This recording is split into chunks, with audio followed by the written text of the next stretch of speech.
오늘 주시는 하나님의 말씀은 사도행전 26장 25절에서 32절입니다. 다 같이 일어나셔서 한 절씩 교독하겠습니다.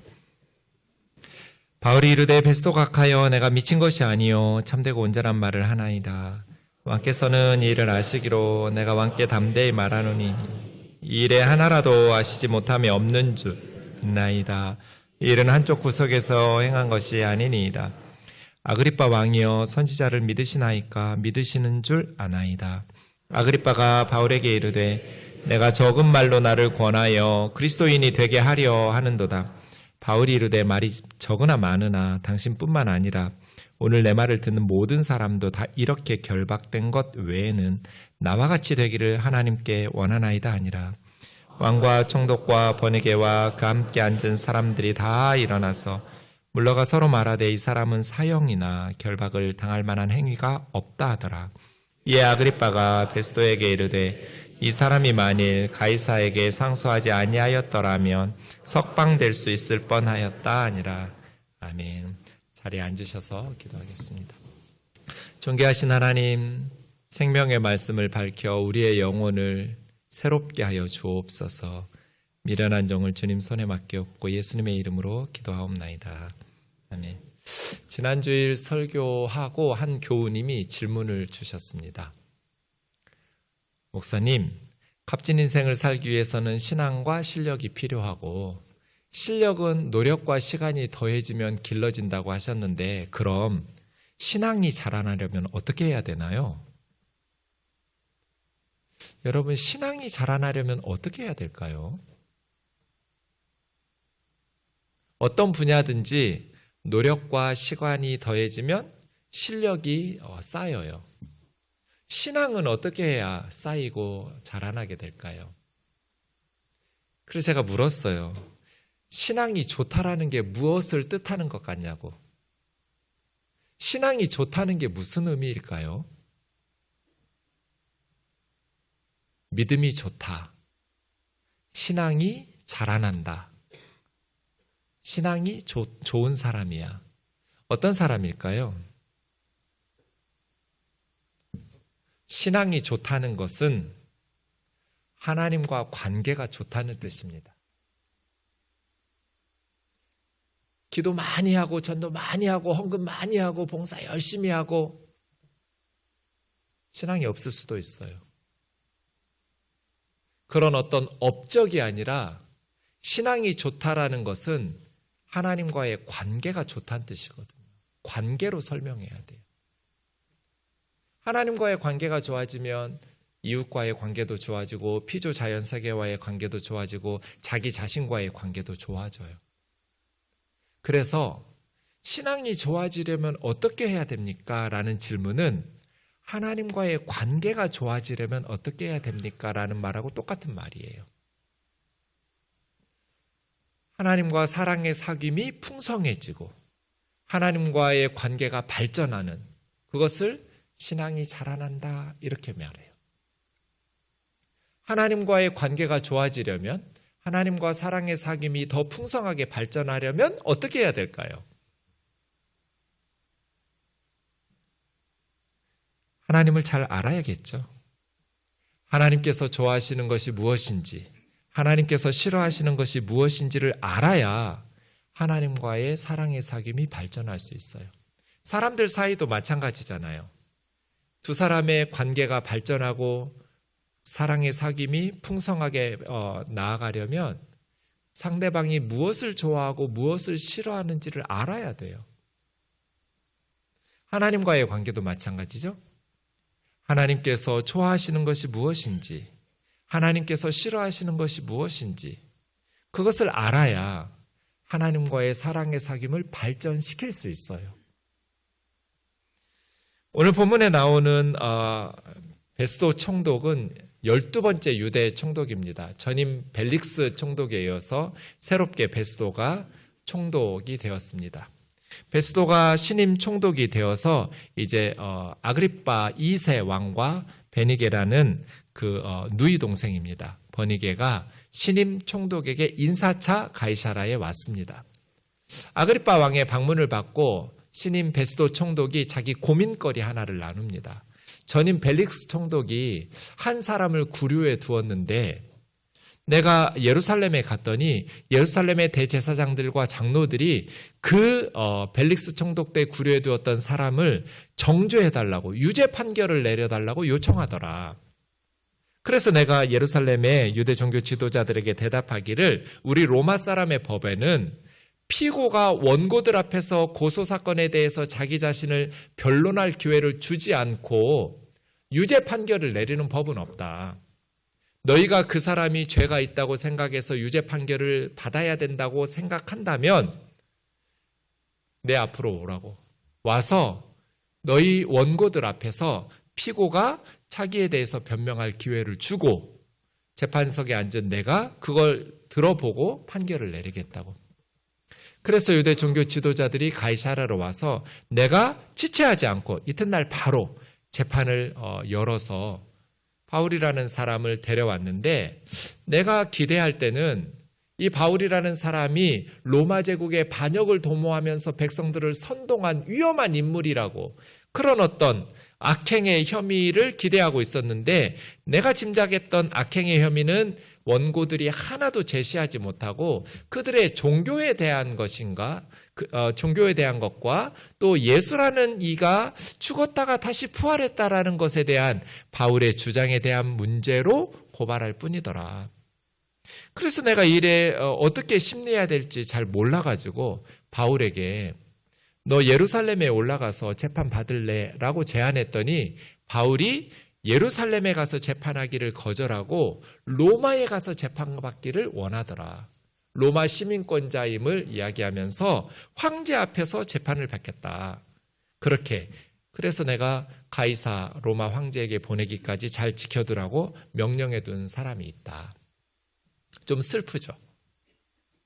하나님을 잘 믿는 예루살렘 사람들 앞에 가면 정직한 재판이 이루어질 것이라고 기대할 수 있어야 되는데, 예루살렘의 대제사장들과 장로들과 종교 지도자들은 너무나 악하고 불의한 사람들이어서 예루살렘에서 재판을 받으면 정직하고 공의로운 재판이 내려질 것이라는 기대가 1도 없어요.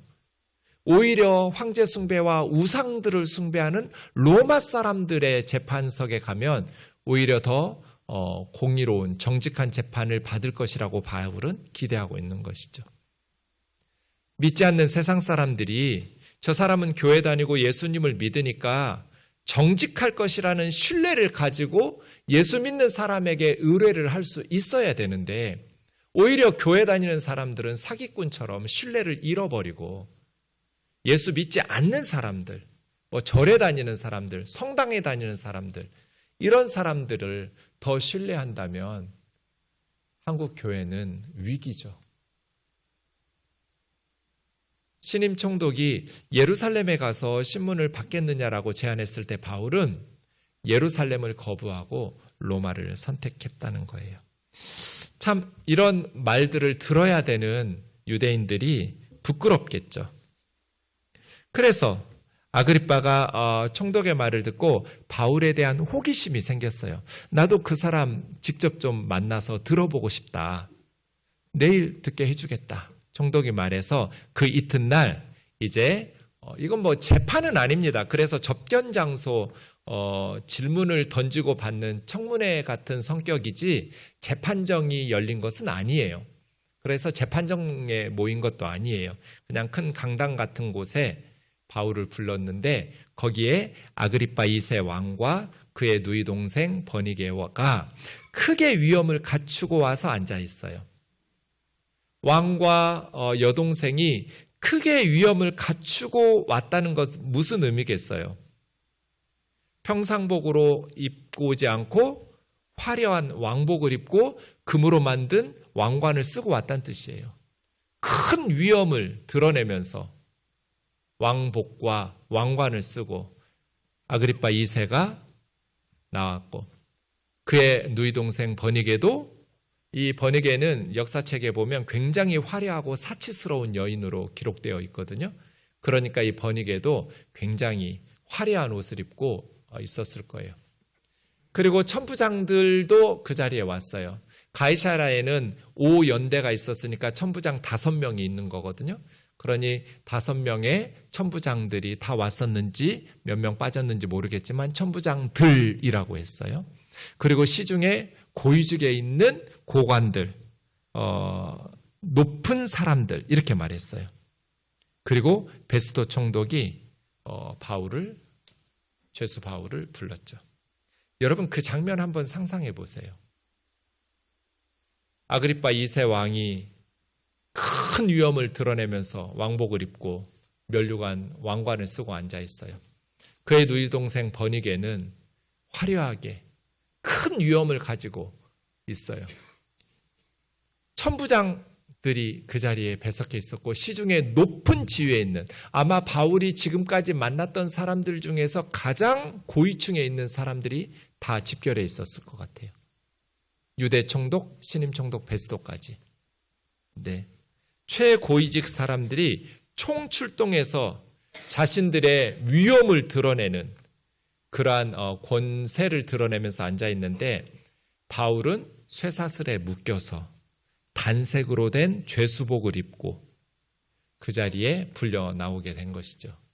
그 장면을 보면 세상에서 가장 높은 지위에 있는 당시 유대 사회에서 가장 높은 지위에 있는 사람들 그리고 가장 화려한 옷을 입고 있는 권세를 드러내고 위엄을 갖춘 사람들 그 자리에 가장 초라한 모습으로 2년 동안 가이사랴 감옥에 처박혀 있었던 쇠사슬에 묶인 채로 죄수복을 입고 그들 앞에 소환되어 나온 바울의 모습이 대비되어 있죠. 아그리파 2세는 헤롯 대왕의 증손자입니다. 헤롯 대왕은 아기 예수님을 죽이려고 했던 그래서 베들레헴의 어린아이들을 학살했던 왕이고요. 그의 아들 아리스토블루스는 헤롯 대왕이 노년에 아들이 자기의 왕의 자리를 노린다고 생각해서 그냥 사형을 시킨 아들입니다. 그 아버지에 의해서 살해당했던 아리스토블루스에게 아그리파 1세라는 아들이 있었습니다.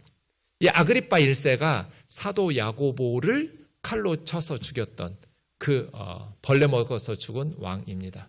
그 아그리파 1세 왕의 아들이 아그리파 2세, 오늘 본문에 나오는 아그리파 왕이고 그보다 1살 나이 어린 버니게라는 장녀입니다. 딸이 함께 자리에 왔는데 이 버니게는 13살에 마르쿠스라는 사람하고 결혼했는데 남편이 죽어요. 그래서 칼기스의 헤롯이라는 남편을 두 번째 남편과 결혼해서 아이를 둘을 낳고 사는데 남편이 또 죽어요. 그래서 자기 오빠 아그리파 2세 왕의 왕궁에 와서 동거를 시작합니다. 근친상간이죠. 오빠하고 누이 동생이 불륜을 저지르고 있는 거예요. 그러니까 백성들이 계속 안 좋은 소문 이 누이에 대해서 낼 거잖아요. 그래서 길리기아의 폴레몬 2세라는 왕하고 다시 결혼을 합니다. 그런데 이 버니게가 폴레몬 2세와 오래 살지를 못해요. 잠깐 살다가 남편이 죽지도 않았는데 바로 남편을 버리고 다시 오빠 아그리파 2세와 동거를 시작합니다. 그래서 오늘 자리에 와 있는 거예요. 나중에는 이제 로마의 황제가 되는 베스파시아누스의 아들 티투스의 첩으로 들어가서 로마 황제 디도도 황제가 되는데 황후가 될 것을 사모했지만 디도에게 버림을 받으면서 황후의 꿈은 좌절된 여인이 버니게입니다. 그러니까 아기 예수님을 죽이려 하고 또 그의 아들 헤롯 안티바는 세례 요한의 목을 쳤죠. 그의 아들 아리스토블루스는 또 아버지에 의해서 살해당하고 그의 아들 헤롯 아그리파 1세는 사도 야고보 사도를 칼로 목을 쳐서 참수시키고 그리고 지금 아그리파 2세와 버니게는 불륜을 저지르면서 근친상간하면서 동거하고 있는 그런데 겉으로는 왕관을 쓰고 왕복을 입고 큰 위엄을 드러내면서 왕이 오니까 또 왕비 버니게가 오니까 신임 총독은 그를 존중하면서 천부장들 다 불러 모으고 시중에 고위직에 있는 높은 사람들 불러 모으고 총독 앞에서 죄수 바울은 쇠사슬에 묶인 채 그렇게 그들 앞에 만남을 가지게 된 것입니다. 그 장면을 생각하면 참 인생이라는 것이 무엇인가? 어떻게 살아야 할까? 세상 사람들의 손가락질을 받고 하나님께서 싫어하는 일만 골라가면서 하더라도 세상의 부귀영화와 권세를 누리면서 왕관 머리에 쓰고 화려한 왕복을 입고 크게 위엄을 갖추고 그렇게 목에 힘주고 앉아있어도 괜찮을까? 베스도가 이제 이 자리에 대해서 설명합니다.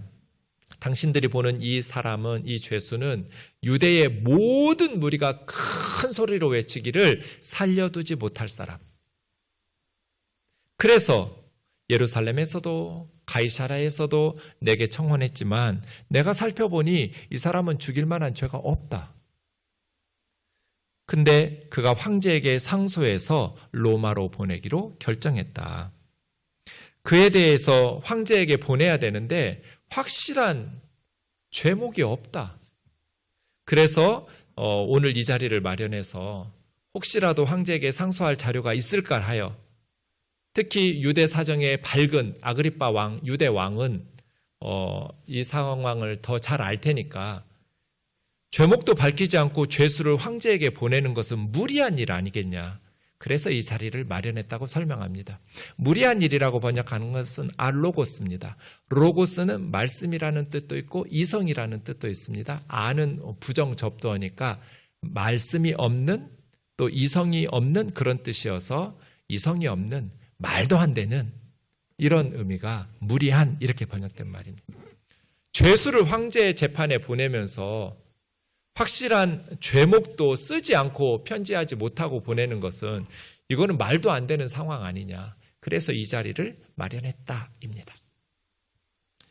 그래서 이제 바울의 신문이 시작됩니다.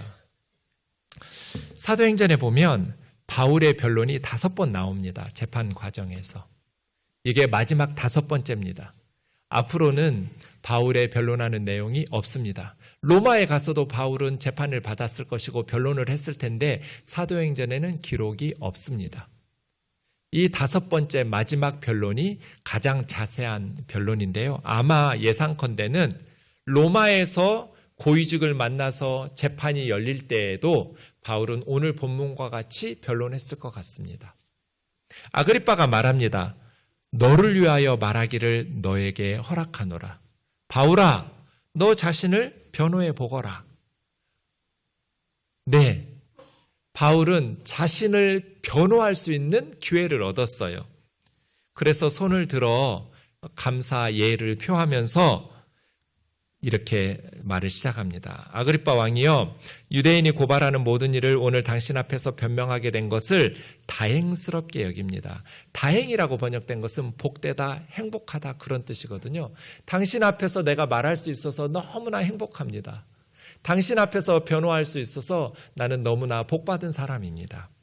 왜냐하면 당신이 유대인의 모든 풍속과 문제를 잘 알고 있기 때문입니다. 내 말을 너그럽게 들어주세요. 하면서 바울이 자신의 변론을 시작하는데 아그리빠는 너를 위해서 말하기를 너에게 허락한다고 말했지만 바울은 자기 자신을 위해서는 한 문장도 사용하지 않아요. 자기 자신을 변호하고 풀려나는데 바울은 관심이 없었어요. 마지막 2년 동안 기다린 재판이에요. 가이사랴 감옥에서 벨릭스 총독은 뇌물 받을 것만 원하지 재판다운 재판을 열지를 않았어요. 신임 총독 베스도가 오면서 드디어 바울은 사람들 앞에 불려오게 되었고 자기는 이야기할 수 있는 기회를 얻었어요. 그런데 바울은 자기를 위해서는 한 문장도 사용하지 않아요. 오로지 복음을 전하는 일에 집중합니다. 그렇게 23절까지 바울의 말이 이어지는데요. 바울은 3가지 자신에 대해서 설명하고 있습니다.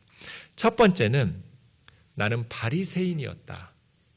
내가 예루살렘에서 젊었을 때 어떻게 생활했는지는 유대인들이 다 알고 있습니다. 저는 유명한 사람이었습니다. 일찍부터 저에 대해서 알고 있었을 겁니다. 그들이 저에 대해서 증언한다면 저는 우리 유대교에서 가장 엄격하게 율법을 지키는 바리새파 출신입니다. 그 당시에 유대인들 중에 가장 철두철미하게 율법을 준수하는 사람들이 바리새파 사람들이에요. 나는 우리 종교의 가장 엄한파라고 할 수 있는 바리새인의 생활을 했습니다. 지금도 여기서 신문을 받고 있는 이유는 하나님께서 우리 조상들에게 약속하신 것 때문입니다. 하나님께서 우리 조상들에게 무슨 약속을 하셨어요? 우리 12지파가 밤낮으로 하나님을 받들어 섬기면서 하나님께 받은 약속입니다. 그 약속이 뭐예요? 메시아의 약속이거든요. 하나님께서 그리스도를 보내셔서 이스라엘과 온 이방을 구원하신다는 약속.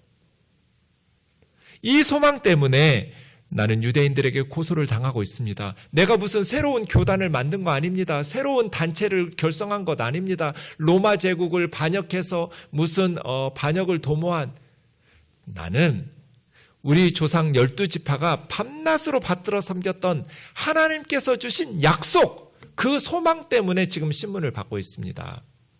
당신들은 하나님이 죽은 사람 살리심을 어찌하여 못 믿을 것으로 여기십니까? 죽은 사람 살리심, 이 죽은 사람을 살리심은 예수 그리스도의 부활을 의미합니다. 당신들은 왜 하나님께서 예수 그리스도를 죽은 가운데서 살리신다라는 것을 믿지 못할 것으로 여기십니까? 그런데 사실은 바울도 옛날에는 거기 있는 사람들처럼 예수 그리스도를 죽은 자 가운데서 살리심을 못 믿었었죠. 하나님께서 예수를 죽은 지 사흘 만에 무덤에서 부활하여 살리셨다라는 것을 바울도 못 믿었었어요. 그래서 박해하고 있었습니다. 이것이 두 번째 내용입니다. 나도 나사렛 예수의 이름을 대적하여 많은 일을 행해야 될 줄로 스스로 생각하고 예루살렘에서 이런 일을 행하고 대제사장들에게서 권한을 받아서 많은 성도들을 감옥에 가두고 또 성도들을 죽이는 투표를 할 때 검은 돌을 던지면 유죄고 흰 돌을 던지면 무죄거든요. 나는 언제나 검은 돌을 던졌습니다. 죽여야 된다고 유죄 판결을 내리는데 찬성하는 투표를 했습니다. 그래서 나는 많은 성도들을 감옥에 가두고 많은 그리스도인들을 죽이는 일에 찬성했던 사람입니다. 모든 회당에서 여러 번 그리스도인들을 위협하면서 강제로 예수를 모독하게 하고 저주하게 하는 말을 시켰습니다. 트라이아누스 황제의 편지에 보면 아시아에서 총독한 사람에게 편지를 보내요. 예수 믿는 사람들로 고발돼서 죄인으로 총독 앞에 끌려오면 그들에게 기회를 한번 줘요. 예수 믿는 것처럼 이렇게 의심을 사서 총독 앞에 불려왔을 때 어떤 기회를 주냐면 예수의 이름을 모독하고 저주하게 하는 말을 시켜요. 그래서 총독 앞에서 예수의 이름을 저주하고 모독하는 욕을 하면 풀어줘요. 총독이 생각할 때 이 사람은 크리스찬인데 거짓말로 이렇게 모독하는 것 같은 사람도 있을 거잖아요. 의심스러운 사람. 그냥 풀어줘요. 그런데 끝까지 두 번째 기회를 줬음에도 불구하고 예수의 이름을 저주하거나 모독하지 않으면 이제 처형을 시키는 거예요. 그런 문헌들을 보면 바울이 강제로 예수님을 모독하게 하는 일을 시킨 거예요. 왜요? 신명기 21장 31장 33절에 보면 나무에 달린 자마다 하나님에게 저주를 받은 자라고 그랬어요. 예수님은 십자가 나무에 달려 죽었잖아요. 하나님께서 저주하신 자거든요. 그러니 예수 믿는 사람들은 예수를 하나님의 아들 메시아라고 믿는 게 얼마나 말도 안 되는 짓이에요. 바울이 생각할 때. 그래서 하나님께 저주받은 자라고 강제로 모독하게 하는 말을 하지 않으면 감옥에 보내거나 죽이는 거죠. 나는 그랬던 사람입니다. 그들에 대하여 심히 격분하여 예루살렘과 유대뿐 아니라 외국 성까지 다녔던 사람입니다. 그 일로 대제사장들의 권한과 위임을 받고 다메섹으로 갔습니다. 당신들은 어째서 하나님께서 죽은 예수를 다시 부활하여 살리실 줄로 살리신다라는 것을 믿지 못할 말로 여깁니까? 그런데 사실은 과거의 나도 여러분하고 똑같았습니다. 범사의 나사렛 예수를 대적하여 일을 행해야 하는 것이 하나님의 뜻인 줄 알고 그렇게 박해하면서 살았습니다. 그 일로 다메섹으로 갔습니다. 갈라디아서 1장 보시면 내가 전에 유대교 신자였을 때 소행은 여러분이 다 들었을 터이지만 나는 하나님의 교회를 몹시 박해하였습니다. 아니 아주 없애버리려고까지 했습니다. 나는 그때 내 동족 중 동년배들 사이에는 누구보다 유대교를 신봉하는 데 앞장섰으며 내 조상들의 전통을 지키는 일에 있어서도 훨씬 더 열성적이었습니다. 바울은 누구보다도 교회를 박해했고 이 기독교를 없애버리기로 작정하고 외국까지 다니면서 예수 믿는 사람들을 잡아다가 감옥에 가두려고 다메섹에 가고 있었죠. 마지막 세 번째입니다. 왕이여 정오쯤 되어서 길에서 보니 하늘로부터 해보다 더 밝은 빛이 나와 동행들에게 둘러 비추었습니다. 우리가 다 땅에 엎드러져서 내가 소리 들으니 히브리 말로 사울아 사울아 네가 어찌하여 나를 박해하느냐 이런 음성을 들었습니다. 가시채라는 것은 가시돋친 채찍이에요. 가시돋친 채찍을 뒷발질하면 뒷발질하는 사람만 상처가 나겠죠. 너 지금 그런 짓 하고 있는 거야. 가시돋친 채찍을 뒷발질하기가 너에게 고생이고 너에게 손해지. 너 왜 나를 박해하느냐? 그래서 물었다는 거죠. 주님 누구십니까? 주께서 이르시되 나는 네가 박해하는 예수다. 일어나 발로 서라. 내가 너에게 나타난 것은 네가 나를 본 일과 앞으로 보게 될 것, 내가 너에게 나타나게 될 것을 사람들에게 종과 증인이 되어야 하기 때문에 내가 너에게 나타난 거야. 내가 왜 너에게 나타났는가? 네가 보았던 것 그리고 앞으로 보게 될 것을 사람들에게 증언하는 나의 종이 되어야 하기 때문에. 이스라엘 사람들과 이방인들이 너를 죽이려고 할 거야. 하지만 내가 그들에게서 너를 구원해 줄 거야.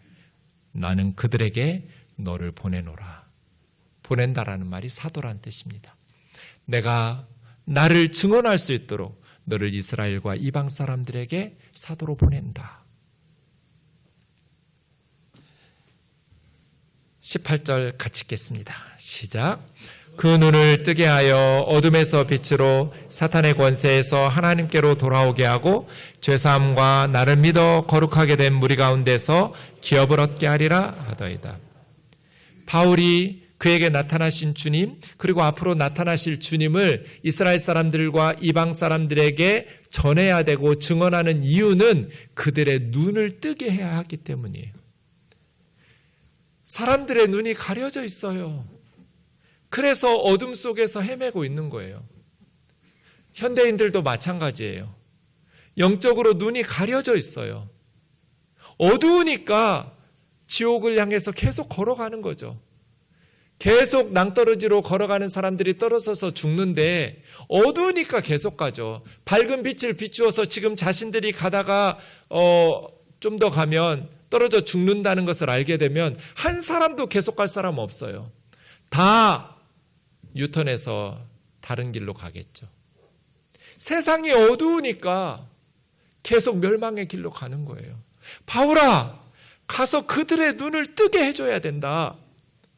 사람들의 눈을 띄워서 어둠에서 빛으로 사탄의 종로로 타면서 사탄의 권세 아래서 죄짓도록 질질 끌고 다니는데도 사탄의 권세 아래 복종하면서 죄짓고 살아가는 세상 사람들을 하나님의 자녀로 돌아오게 해야 된다. 눈을 띄워서 어둠에서 빛으로 사탄의 권세에서 하나님에게로 돌아오게 해라. 그래서 그들에게 죄사함과 나를 믿음으로 말미암아 거룩하게 되는 하나님의 백성, 하나님 나라의 백성의 기업을 얻게 하라고. 이것이 다메섹 도상에서 주님께서 바울에게 주신 사명이었어요. 나는 너를 이스라엘 사람들과 이방인들에게 나의 종 증인으로 보낸다. 가서 그 사람들의 눈을 띄워줘라.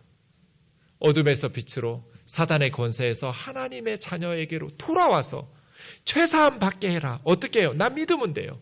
예수님을 믿게 함으로써 죄사함을 받고 하나님 나라를 기업으로 받을 수 있도록 천국 백성 삼아 하나님의 나라 백성 될 수 있도록 가서 만들어라. 다메섹 도상에서 주님께서 바울에게 하셨던 말씀은 바울의 평생의 비전이 되었고 사명이 되었어요.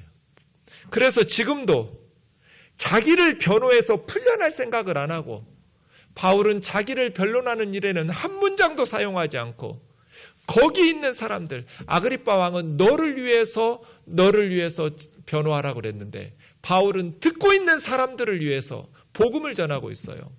당신들의 눈을 떠야 됩니다. 어둠에서 빛으로 사단의 권세에서 하나님에게로 돌아와야 됩니다. 여러분이 지었던 죄를 용서받아야 됩니다. 예수 그리스도를 믿음으로 말미암아 거룩한 무리들과 함께 하나님 나라를 기업으로 받아야 됩니다. 천국을 소유해야 됩니다. 라고 바울은 지금 외치고 있는 거잖아요. 아그리빠 왕이요, 하나님이 하늘에서 보여주신 것을 제가 어떻게 거스를 수 있습니까? 하늘에서 보여주신 것을 제가 어떻게 거스를 수 있습니까? 그래서 저는 다메섹, 예루살렘, 모든 유대와 이방인에게까지 회개하고 예수님 믿고 하나님에게로 돌아오고 회개에 합당한 예수님의 복음을 믿는 생활을 하도록 전했습니다. 그랬더니 유대인들이 할례 받지도 않고 율법을 지키지도 않는 이방인들이 예수 믿기만 하면 하나님의 백성이 된다는 바울의 복음을 싫어해서 나를 죽이려고 붙잡았습니다. 나를 죽여야 된다고 체포해서 하나님의 도우심을 받아 오늘까지 제가 여기 서 있습니다. 나를 죽이지 않으면 먹지도 않고 물도 마시지 않겠다는 결사대가 40명이 나를 중간에 암살하려고 수많은 음모들을 꾸미기도 했고 수많은 사람들이 나를 죽이려고 지금 애워싸고 있지만 하나님의 도우심으로 오늘까지 여기 서 있습니다. 지위가 높은 사람에게나 낮은 사람에게나 복음을 증언하고 있는데 이 예수 그리스도의 복음을 증언하는 것은 선지자들과 모세가 반드시 될 것이라고 약속한 것밖에 없습니다. 여러분, 선지자들이 무슨 예언했어요? 모세가 무슨 약속했어요? 3가지예요.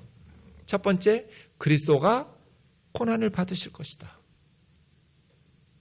두 번째, 그리스도는 우리 죄를 대신하여 하나님의 징계를 받아 고난받아 죽임을 당하겠지만 죽음으로 끝나지 않고 죽은 자 가운데서 첫 번째 열매로 다시 살아나실 것이다. 세 번째, 그 그리스도가 이스라엘과 이방인들에게 빛이시다. 영적인 암흑 속에서 멸망의 길을 가고 있는 사람들에게 어두우니까 방황하는 거죠. 어두우니까 멸망의 길, 지옥의 길로 계속 걸어가고 있는 거예요. 그런데 하나님께서 선지자들과 모세를 통해서 반드시 되리라고 말씀하신 약속대로 그리스도를 보내주셨고 우리 죄를 대신하여 고난을 받으셨고 우리는 다 양 같아서 그릇 행하여 각기 제 길로 갔거늘 여호와께서는 우리 무리의 죄악을 그에게 담당시키셨도다. 고난받는 의로운 종 말이에요. 그가 찔림은 우리의 허물을 인하며 그가 상함은 우리의 죄악을 인함이라. 그가 징계를 받음으로 우리는 평화를 누리고 그가 채찍에 맞음으로 우리가 나음을 입었도다. 선지자들이 말한 것이 그리스도가 고난받으실 것. 개들이 애워싸고 내 손과 발을 찌릅니다. 겉옷은 빼앗고 속옷은 제비 뽑습니다. 모세와 선지자들이 말한 것, 그리스도가 우리를 대신하여 고난을 받으실 것이다. 그러나 고난받는 것으로 끝나지 않고 사흘 만에 다시 살아날 것이다. 거룩하신 주님은 썩음을 당치 않을 것이다. 죽임은 당하지만 썩지 않을 것이다. 부활하실 것이다. 그리고 부활하신 주님은 이스라엘과 온 이방인들에게, 온 세상 사람들에게 빛이 되어 전하시리라. 생명의 빛이 될 거란 말이에요. 선지자들과 모세가 되리라고 말한 것밖에 없습니다. 부활 사건은 2가지 의미가 있습니다.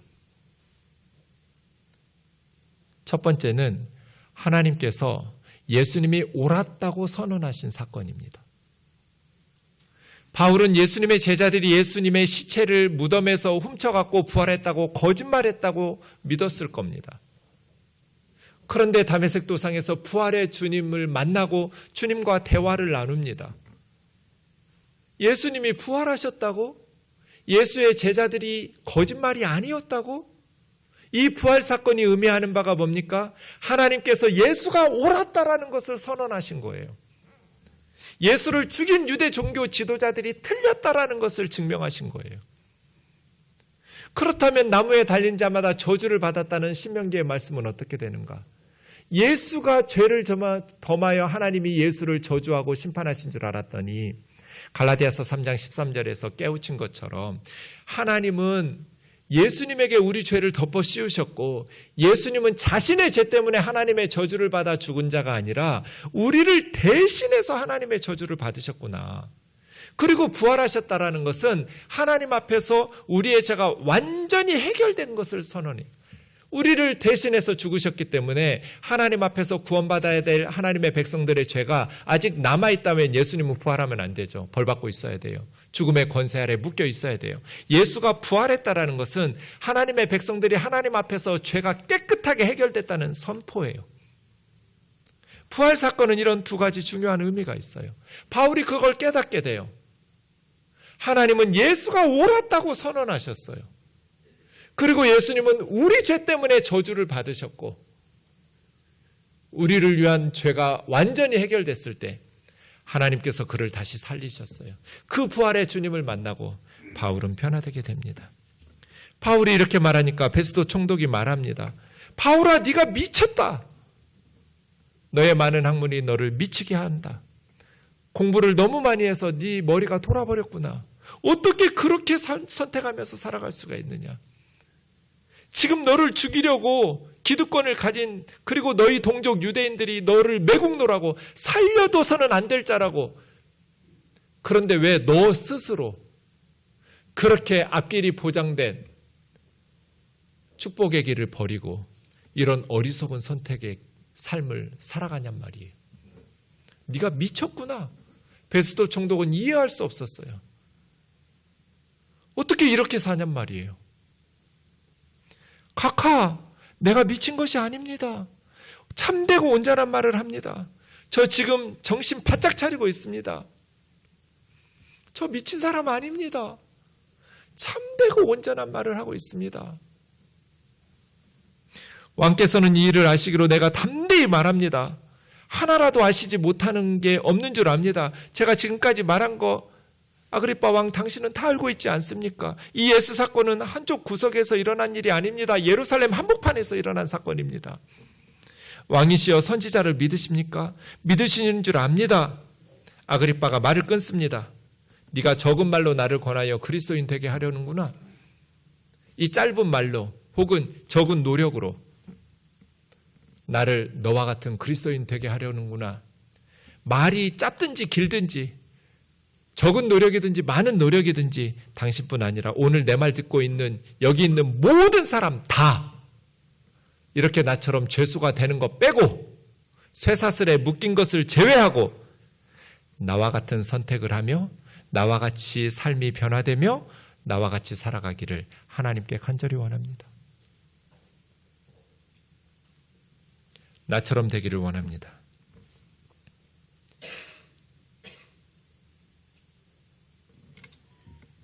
총독과 번익에 함께 있는 사람들이 따로 나가서 의논합니다. 이 사람 사형이나 결박당할 일이 없다. 황제에게 상소 안 했다면 석방시킬 뻔했다. 세상적인 것에만 관심을 가지고 토론을 하지 바울이 전해주었던 영원한 생명, 죄사함과 예수님을 믿어 거룩하게 된 하나님의 백성들이 누릴 하나님 나라의 기업에 대해서는 관심이 없었어요. 왜 그랬을까요? 바울과 같이 되기 싫었기 때문이죠. 예수를 믿는 순간 자신들이 누리고 있었던 모든 기득권을 잃어버리고 동족 유대인들로부터 매국노가 돼야 돼요. 그리고 그리스도인들처럼 멸시천대를 받으며 그렇게 모욕을 당하는 인생을 살아야 돼요. 아그리빠 왕은 백성들의 신임을 포기할 수 없었고 자기가 누리고 있었던 부귀 영화를 포기할 수 없었어요. 버니게도 마찬가지. 총독도 천부장들도 그곳에 있는 높은 고위직에 있는 사람들도 누구도 바울이 전해준 복음에 대해서 관심을 기울이지 않았어요. 자신들이 누리던 것들을 계속 누리기로 선택한 거예요. 바울은 오늘 본문에서 이렇게 말하고 있어요. 나도 과거에는 여러분과 똑같은 사람이었습니다. 예수 믿는 사람들은 미쳤다고 생각했습니다. 여러분의 지금 모습이 과거 나의 모습입니다. 기독교를 세상에서 없애버려야 된다고 생각하면서 박해했던 사람입니다. 나도 여러분하고 똑같았습니다. 그런데 고린도후서 5장 17절 같이 읽겠습니다. 시작. 그런즉 누구든지 그리스도 안에 있으면 새로운 피조물이라 이전 것은 지나갔으니 보라 새 것이 되었도다. 그리스도를 만났습니다. 나 미친 사람 아닙니다. 참되고 온전한 말을 하고 있습니다. 부활의 주님을 만났습니다. 그분이 우리 죄를 위해서 하나님의 저주를 받았습니다. 그리고 하나님께서 예수님을 다시 살리심으로써 예수가 옳았다라고 선포하셨습니다. 이것은 선지자들이 말한 바와 같고 모세가 예언하고 약속한 바와 같고 우리 12지파가 밤낮 받들어서 섬겼던 하나님이 약속하신 것입니다. 하나님은 예수 그리스도 안에서 그의 약속을 지키셨습니다. 누구든지 예수를 믿어 죄사함을 받고 예수를 믿어 하나님 나라를 기업으로 받습니다. 여러분 모두 이렇게 죄인 된 것만 빼고 나처럼 되십시오. 여기 있는 모두가 나처럼 되십시오. 그가 우리를 흑암의 권세에서 건져내셨습니다. 하나님께서 우리를 흑암에서 빛으로 사탄의 권세에서 하나님에게로 건져내셨습니다. 그의 사랑의 아들의 나라로 옮겨주셨습니다. 그의 아들 예수 그리스도 안에서 우리는 속량 곧 죄사함을 얻었습니다. 누구든지 그리스도를 믿으면 죄와 사망의 권세에서 하나님의 사랑의 아들의 나라로 하나님의 천국 백성으로 구원받습니다. 죄사함을 받습니다. 나와 같이 되십시오. 나처럼 되십시오. 나처럼 죄수가 되라는 말은 아니지만 쇠사슬에 묶인 거 빼고 나처럼 사십시오. 바울처럼 사는 게 무엇을 의미할까요? 고린도전서 4장에 보면 바로 이 시각까지 우리는 굶주리고 목마르고 헐벗고 매맞고 정처가 없고 수고하여 친히 손으로 일하고 모욕을 당한 즉 축복하고 박해를 받은 즉 참고 비방을 받은 즉 권면하니 우리가 지금까지 세상의 더러운 것과 만물의 찌꺼기같이 되었도다. 예수를 믿는다는 건 이런 거예요. 바울의 선교팀은 굶주리고 목마르고 헐벗고 매맞고 재판 5번 져가지고 40에 하나 감한매를 5번 맞았어요. 39대까지 바울은 매질을 5번. 가는 도시들마다 바울을 죽여야 된다고, 바울은 살려둬서는 안 된다고, 매국노라고, 위험한 놈이라고, 동족 유대인들과 우상 숭배하지 못하게 하니까 이방인들이 바울을 죽여야 된다고 몰려다녔어요. 그렇게 정처 없이 도망다니면서 수고하고 모욕당하고 박해당하고 비방당하고 세상에 더러운 것 만물의 찌꺼기 같은 취급을 당하면서 쓰레기 취급 당하면서 바울은 살았어요. 바울은 원래 이렇게 살 사람이 아니에요. 빌립보서 3장에 보면 8일 만에 할례받고 이스라엘 족속이고 베냐민 집하고 히브리인 중에 히브리인이고 율법으로 바리새인이고 교회 박해했고 율법에 의로 흠이 없었던 사람. 게다가 로마 시민권자예요.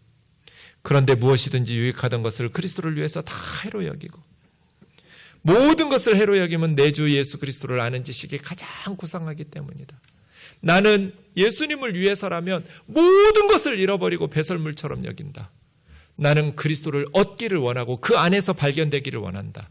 내가 가진 의는 율법 지키는 의가 아니고 예수 그리스도를 믿음으로 말미암아 믿는 자들에게 주시는 하나님의 의다. 나는 예수 그리스도 안에서 의롭게 된 이 의, 하나님의 의를 가지고 세상의 모든 것을 잃어버려도 하나도 아깝게 여기지 않을 거다. 여러분, 배설물 똥 싸고 버튼 눌러서 물 내릴 때 아까워, 내보내면 안 되는데 하면서 망설이는 사람 있어요? 변기 앞에서? 아무도 없어요. 바울이 가졌던 것들은 어마어마한 특권들이에요. 그걸 배설물처럼 버릴 수 있는. 왜요? 예수 그리스도를 얻었기 때문이죠. 예수 그리스도를 얻었기 때문에. 나처럼 되기를 원합니다. 당신들이 누리고 있는 모든 것들을 다 잃어버려도 그리스도를 얻을 수만 있다면, 그 그리스도 안에서 죄사함을 받고 하나님 나라를 기업으로 얻을 수만 있다면 나처럼 되십시오. 말씀을 마치겠습니다. 신앙이 좋다는 것은 하나님과 관계가 좋다는 뜻입니다. 하나님과의 관계가 좋아지면 하나님과의 사이에 끼어드는 것들이 사라집니다. 바울은 축복을 받기 위해서 하나님을 믿은 게 아니에요. 하나님 한 분이면 됐어요. 바울은 예수님을 보내주셨어요. 우리 죄를 위해서 벌거벗겨서 십자가에 못 박아 죽이셨어요. 그걸로 충분해요. 가끔 성도님들이 제 앞에 와서 투덜거려요. 목사님, 우리 앞집 사는 여자는 절에 다니는데 집 샀어요. 남편이 사업이 잘 돼가지고. 나는 언제 전세에서 벗어나고 내 집 마련할까요? 목사가 뭐라고 말할까요? 집사님, 천국 가실 거 믿으시죠? 믿죠? 저는 천국 가죠. 아니, 죽어서도 천국 가는데 세상에서도 좋은 집 살라고 그래요? 절에 다니는 사람은 죽어서 지옥 갈 거니까 세상에서라도 좀 좋은 집 살아봐야 되지 않을까요? 죽어서도 천국 갈 우리가 세상에서도 꼭 좋은 거 다 누려야 되겠어요? 하나님 앞에 투덜. 투덜이 스머프도 아니고. 그만 투덜대세요. 어린아이처럼. 그만 징징대세요. 우리를 위해서 독생자 예수 그리스도를 벌거벗겨서 십자가에 못 박아 죽이셨으면 됐지. 뭐 얼마나 더 줘야 돼요? 하나님과 우리 사이에 불순물과 축복 같은 거 끼워넣지 마세요. 우리가 누구를 얼마나 사랑하면 내 자식을 대신 죽도록 내줄 부모는 아무도 없어요. 하나님은 우리를 위해서 그의 아들 예수 그리스도를 십자가에 내주셨는데, 바울은 이거를 생각할 때 그냥 그리스도 한 분 얻으면 된 거예요. 모든 걸 잃어버려도 배설물처럼. 나는 예수 그리스도 안에서 발견되면 된다. 나는 예수 그리스도만 얻으면 된다. 내 인생에 하나님이 예수님 주셨으면 됐지. 예수님 안에서 죄 용서해 주시고 천국 갈 수 있도록 길 열어주셨으면 됐지. 나머지는 덤이지. 뭘 더 그렇게 안달복달해요. 그래서 신앙이 좋아지는 사람은 찬송가 가수처럼 주 안의 기쁨 누림으로 마음의 풍랑이 잔잔하니 세상과 나는 간 곳 없고 구속한 주만 보이도다예요. 예수님 한 분이면 됐지. 세상의 환난도 박해도 가난도 실패도 질병도 예수님을 향한 뜨거운 사랑을 막을 수가 없어요. 끊을 수가 없어요. 예수님 한 분으로 세상의 모든 풍랑이 잔잔해져요. 나는 그리스도를 얻고 그분 안에서 발견되기를 원하니, 여기 있는 모든 사람들 나처럼 되기를 원합니다. 이렇게 쇠사슬에 묶인 거 빼고 다 나와 같이 예수님 믿기를 원합니다. 하나님의 뜨거운 사랑이 있으니 우리는 충만한 기쁨으로 살 수 있죠. 여동생하고 못된 짓 안 해도, 그런 쾌락에 심취하지 않아도, 왕관 머리에 쓰지 않아도 우리는 하나님의 사랑으로 충분합니다. 나 미치지 않았습니다. 여러분이 미친 사람 아닙니까? 세상 사람들은 다 미쳐서 살아요. 돈에서 미쳐 살고, 쾌락에 미쳐 살고, 애들은 명문대에 미쳐 살고, 게임에 미쳐 살고, 밤에 양재천 가보면 몸매에 미쳐 살아요. 날씬해지려고. 다 세상에 미쳐서 살아요. 미칩시다. 예수에게. 바울처럼. 예수 그리스도에게 미치는, 예수 그리스도를 위해서 살아가는 저와 여러분 되기를 주의 이름으로 축원합니다.